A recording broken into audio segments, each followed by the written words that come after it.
I'm Victor Lucas. This is Johnny Millennium. You are watching Film Fury, and we are doing something very different today. But first, we have to thank our pals at the VFS School of Film for supporting Film Fury. All right, so Johnny and I have been talking that we just sort of jumped into reviewing movies on this channel, and you guys have supported us by subscribing and commenting and playing along nicely with us, which is really cool. Thank you.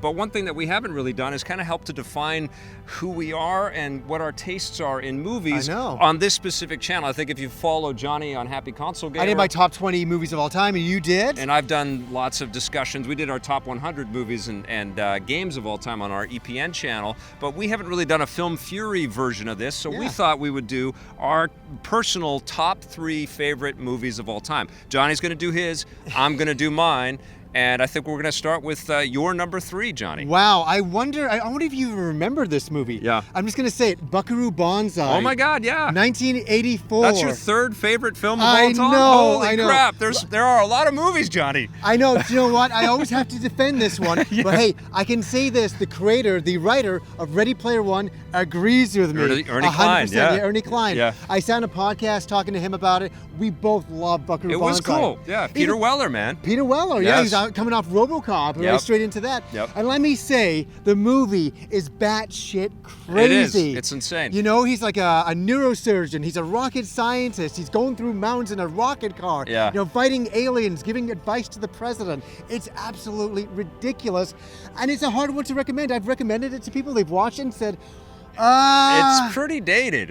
You know what? But it's a movie of the time. Well, you know what it also represented, because obviously this came, post Star Wars and Indiana Jones and RoboCop and lots of these movies becoming franchises and universes, and Buckaroo Banzai was absolutely invented to be a universe that would go on forever and ever. I know. And it didn't. And it was like one movie and that was it. He was going to take on he was going to take on the World Crime Syndicate or League or something like that straight after the movie, and he never got that chance. I hear that they were going to make a TV series. Kevin Smith was going to direct it. Right. That's in Shady Land, but anyways, it's a really weird movie. Peter Weller's the main character playing Buckaroo Banzai. He's got the Hong Kong Cavaliers. They go on these crazy adventures. They fight against aliens in another dimension, the 8th dimension.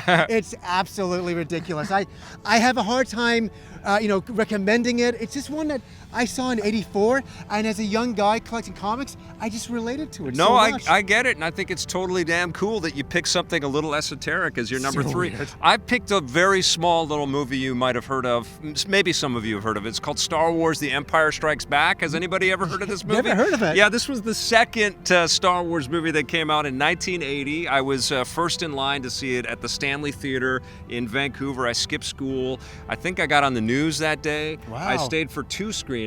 At some screenings where I'd gone to, I actually stayed for 3 screenings, which was kind of nuts, but not for Empire. Yeah. But I was absolutely transported. Back, when we were growing up, we had to wait for long periods of time before new Star Wars stuff was coming out. Now we get it every week. We get it, right? Now we get the toys and games and everything else. Yeah. And back then, it was just nothing but dreaming and speculation and wondering where they were going to take us. Yeah. And then The Empire Strikes Back came out, and it was so much better than anything we could have dreamt of or hoped for in the Star Wars universe. Yeah. The introduction of Yoda, the incredibly beautiful scenes on Bespin, Leia professing her love to Han Solo, and he just saying, "I know." And the classic scene is, "I am your father." And that, that was insane. It was just punch after punch after punch. I mean, starting with the Hoth battle and the Tauntauns, and you thought it smelled bad on the outside. Like, it just kept going, this whole thing. I mean, you can fault Empire for being the middle of a trilogy, and it doesn't really have its own standalone kind of value. Who would say that? Well,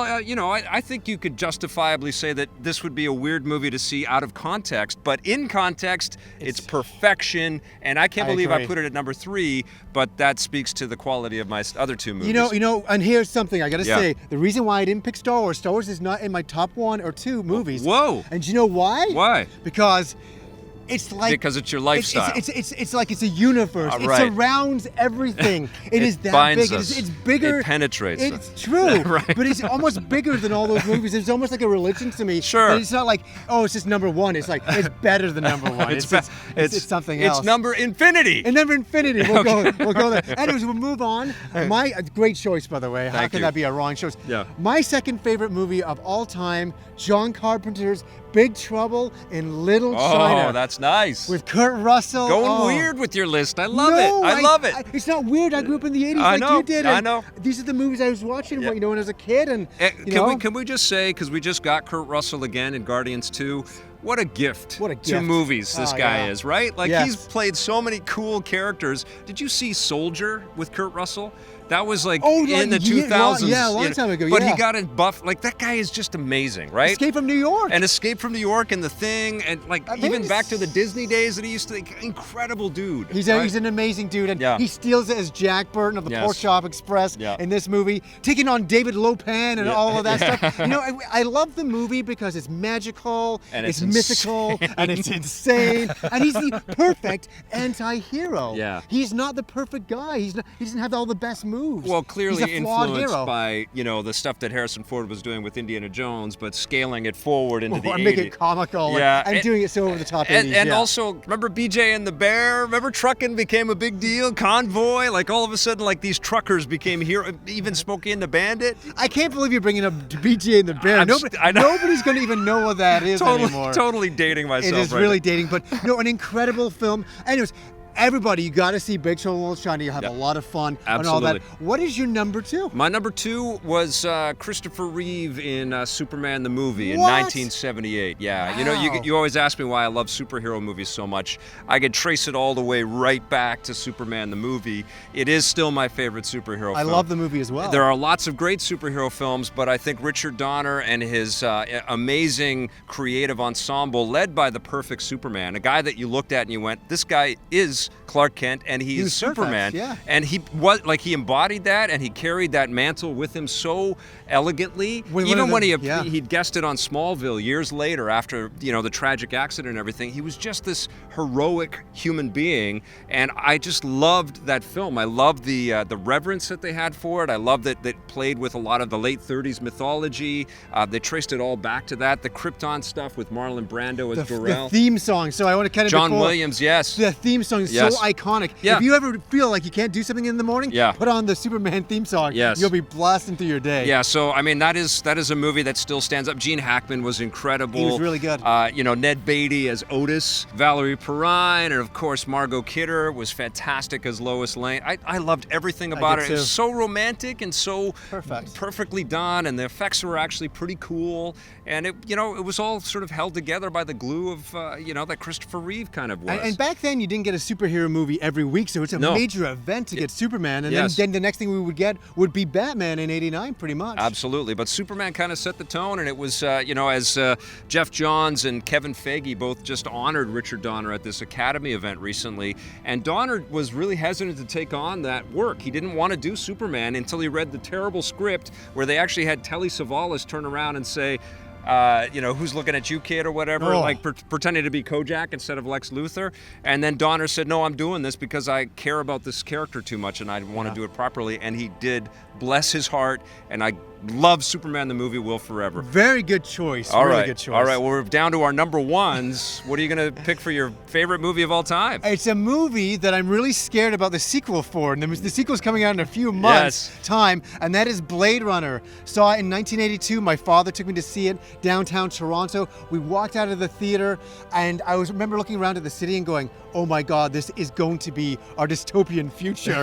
It felt like that. It was raining. It was a really crappy night. I remember that. Yeah. And the movie, cinematography-wise, obviously directed by Ridley Scott, just changed my life, changed the way I perceive film. I've seen the movie hundreds of times. I've studied it, every single moment of it. It's a wonderful choice. It's absolutely stellar. It's one of I think, the purest forms of capturing science fiction, fable on film. It was just a collection again of incredible artists. Sid Mead's production design. Unreal. I was actually fortunate enough to see my uncle, talking about familial connections to this film. My uncle took me to an event that they had at the Seattle Space Needle where they showed off all of the props and assets for Blade Runner before the movie came out. So I got to see a real-life spinner car and all of Sid Mead's production art and city models and things like that they used in the movie. In 82, we're talking about. Yeah, just before the movie was in theaters. And, obviously I was completely already a film, crazed little kid because of Star Wars and Superman and Close Encounters. Well, that's what the thing is. Yeah. We had all these nice movies. We had Star Wars. Then we had a bit of Alien. That's Ridley Scott. Yes. And then in 82, he just fucking drove it home with Blade Runner. Yeah. And the movie was a bomb. It was not a commercial success.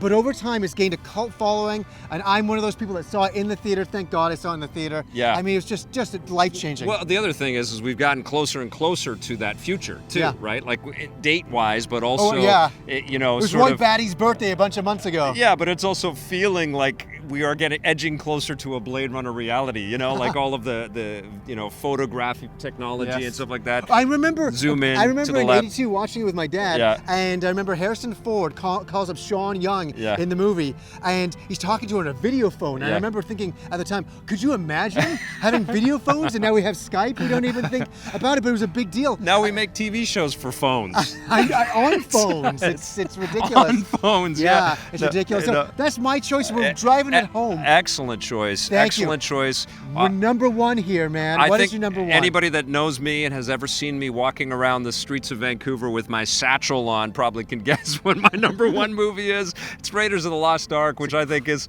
perfection from frame one to the final frame. The Paramount logo coming up. I can still hear the sound of the gun cocking that's pointed at Indiana Jones, and you don't even see his eyes. It's just this animalistic, almost like Logan, the Wolverine kind of vibe. You just see the ability, the whip snap and the whip kind of speed that Indiana Jones has to take that gun out of that guy's hand, and he's just ready for anything. This is where Forresto cashed in, and the scene where Karen Allen is drinking people under the table, and the next scene she's punching Harrison Ford in the face. One thing I've always loved that you said, and when we first started hanging out, I came over to his place. He had a Raiders of the Lost Ark poster. I'm like, I think we'll get along. Yeah. And you said you had a Blade Runner poster. Yeah. And the thing is that I thought is that what you said to me back then was that Harrison Ford was such a role model for us and for our generation. Yes. He really was. Yeah. And he was for you growing up. He is an enigmatic performer, that has kind of shied away from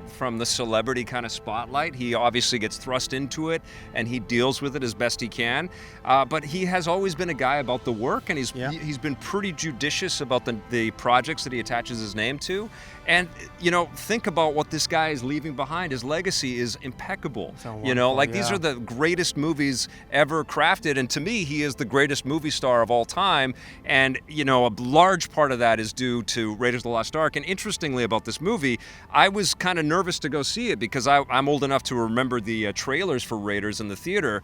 And I thought it was going to be like a Sunday school thing. And I was already a little skeptical and nervous about the Sunday school stuff. I didn't fall in line with all of that, so I wasn't really into watching this movie about Raiders of the Lost Ark's gonna be Moses. like a big religious Moses thing. and so I held off, and then I went to see it.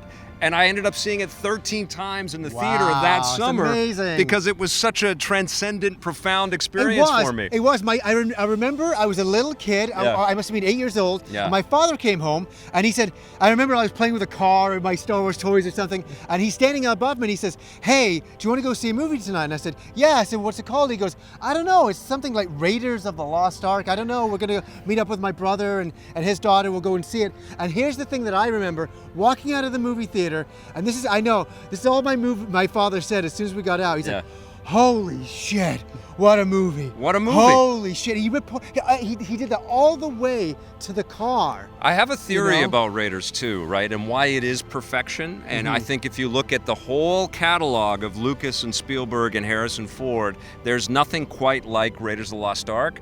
They were not big big-time, over-the-top, famous forever celebrities yet. They were fast becoming that, but by the time, when they were making that movie, Empire, small, Empire hadn't hit, right? They'd had Star Wars, which had sort of put them on the stage. They'd had Close Encounters and Jaws, but this was the crystallization, right? And because Raiders wasn't the first one, it felt like it was a little more feral. It felt a little bit more raw. Yeah, it's very raw. And there's actually a line in the movie, I don't know, I'm just making this up as I go, you kind of get a sense that the movie had a little bit of that life. George Lucas even said, is that like, let's go and shoot it down and dirty. Yeah. And they had that attitude. Right, and then every subsequent Indiana Jones movie, as good as they have been, they've all felt a little bit like Indiana Jones, the theme ride, or theme park ride.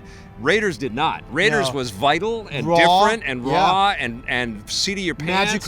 Magical and like scary and thrilling. It was just thrilling from the beginning to the end. I absolutely love Raiders. I freaking love everybody in there. I loved Belloc, and I loved Tot, and I loved Karen Allen. I thought she was such a fantastic female foil for Indiana Jones. I was actually so happy to see her in Kingdom of the Crystal Skull, and I love Sala. I love the captain of the ship that they takes him out. Yes. We can't find Mr. Jones anywhere. There he is, and he points out, and he's on the submarine. I know, then the music kicks in. Oh my God. What a great place to end right now. Yeah, absolutely. We want to hear from you guys. We want to know what your favorite movies of all time. Just make it a list of 3. Don't go crazy. In the comments below. And listen, if you want to make one of the greatest movies of all time, you can learn to do that at the VFS School of Film in 1 year. If you want to know more, go to VFS.edu.